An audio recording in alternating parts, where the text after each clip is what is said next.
তদন্তকারী কর্মকর্তা রামপুর থানার একটি মামলায়, নারী ও শিশু নির্যাতন মামলায় আসামি শিহাব হোসেন তাকে আদালতে উপস্থাপন করে এই মামলায় 7 দিনের রিমান্ড প্রার্থনা করেন।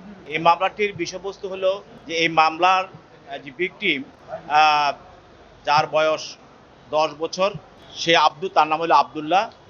সে হলো বনশ্রীর কোরআন ইন্টারন্যাশনাল হিফজ মাদ্রাসা একজন ছাত্র, এবং সে আবাসিক হোস্টেলে থাকতো এবং সে হিফজ শাখায় পড়াশোনা করত।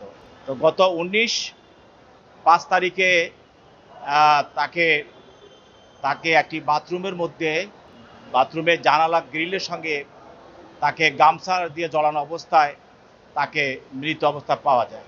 ওই মাদ্রাসার যিনি প্রিন্সিপাল, তিনি আব্দুল্লাহ,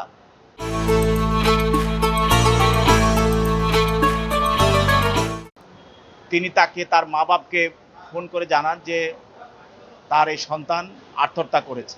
তার মা এবং তার চাচা তারা গতকাল 20 তারিখ তারা সেখানে আসে তার মৃতদেহ দেখতে পায় এবং মৃতদেহ দেখে তার মৃতদেহ ঢাকা মেডিকেল কলেজে নিয়ে যায়।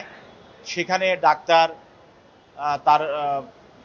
তাকে ময়নাতদন্ত করে, যেটাকে আমরা পোস্টমর্টম বলেন, সেটা করে। সেখানে ডাক্তার রিপোর্ট দেয় যে তার পায়ুপথে দীর্ঘদিন যাবৎ যৌনকর্ম করা হয়েছে এবং যৌনাচার করা হয়েছে এবং তাকে বলাৎকার করা হয়েছে।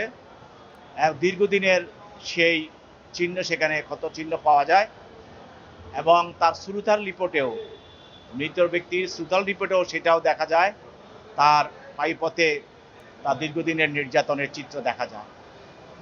সেখানে এতে